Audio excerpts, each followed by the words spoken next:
వాళ్ళు ఆడికి 5 కోట్లు ఇచ్చావు నాకు 10 కోట్లు అంటాడు. ఈ వాళ్ళెవరో వాళ్ళు దోచుకునేకుండా మనం ఇచ్చుకునే కార్యక్రమం ఎందుకు? పోయేవాడిని పోనీయండి, వచ్చేవాడు వస్తాడు. మళ్ళీ మనం పవర్లో ఉన్నామంటే అదే వస్తారు. లేదు, ఇప్పుడు పవర్లో ఉన్నప్పుడు పరిగెత్తుకుంటూ రావడం అనేది ఇప్పుడు మనం అంతకుముందు మనకున్న బలం ఎంత, మనం పోటీలోకి వచ్చిన తర్వాత మనం సీఎంగా గెలిచిన తర్వాత ఎంతమంది ఛాన్స్ వచ్చినాయి, ఎంతమందికి వచ్చినాయి. మనం ఆ సోషల్ ఇంజనీరింగ్ చేసాం. సామాజిక సమీకరణాల్లో ఇంతకు మించి ఎవడూ చేయలేడు, చంద్రబాబు కూడా చేయలేడు.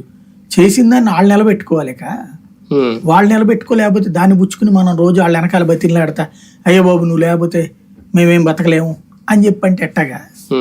వదిలేయండి, ఉండేవాడు ఉంటాడు, పోయేవాడు పోతాడు. కానీ అధికారంలో ఉన్నా లేకపోయినా వైసీపీ లీగల్ విషయంలో బలహీనంగా ఉందా? నిన్న ఆయన మాటలు కూడా న్యాయవాదులు సపోర్ట్ ఉండాలి, లాయర్లు అందరూ ఎక్కడికక్కడ అలర్ట్ గా ఉండాలి, సపోర్ట్ చేయాలి మన వాళ్ళకి అని చెప్పడం.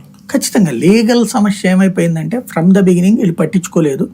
తెలుగుదేశం సుదీర్ఘకాల పార్టీ కాబట్టి వాళ్ళకి ఉపయోగం ఏంటంటే అంతకుముందు ఇప్పటికీ 14 సంవత్సరాలు ఆయన సీఎం గా చేసి ఉండటం వల్ల, అంతకుముందు తెలుగుదేశం టోటల్ గా 20 ఏళ్ళు ఉంది కాబట్టి అనేక మంది పబ్లిక్ ప్రాసిక్యూటర్లు అయి ఉంటారు, అసిస్టెంట్ పబ్లిక్ ప్రాసిక్యూటర్లు, ఏపీపీలు, పీపీ ఇవన్నీ చేసి ఉంటారు కదా.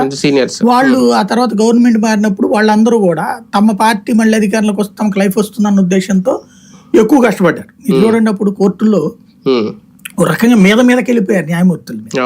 చూసాం కదా, అది చివరికి జడ్జి గారులకే చిరాకేసేటంత పరిస్థితి తెచ్చారు. ఆ స్థాయిలో ఇప్పుడు వీళ్ళు లేరు. ఎందుకు లేరంటే వీళ్ళు మొట్టమొదటిసారి అధికారంలోకి వచ్చారు, మొన్ననే పదవులు తీసుకున్నారు.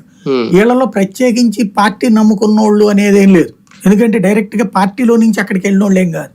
కొంతమంది లాయర్లు వచ్చి మేము పార్టీ తరఫున పనిచేస్తాం అంటే రమ్మన్నారు, పని చేయించుకున్నా, నడిచింది.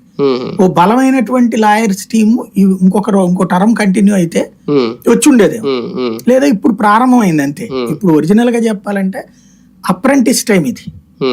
జగన్ మళ్ళీ గెలిస్తే ఇక ఆ తర్వాత ఒక క్వార్టరీ సెట్ అయిపోద్ది. ఫస్ట్ టైం గెలుచున్నాడు కాబట్టి క్వార్టరీ సెట్ కాల అతనికి. ఇప్పుడు తెలుగుదేశానికి ఒక క్వార్టరీ ఫిక్స్ అయిపోయింది. ఇప్పుడు జనసేనకి భారతీయ జనతా పార్టీకి కూడా అదే కదా సమస్య, క్వార్టరీ లేదు వాళ్ళకి. వీళ్ళకి ఆ క్వార్టరీ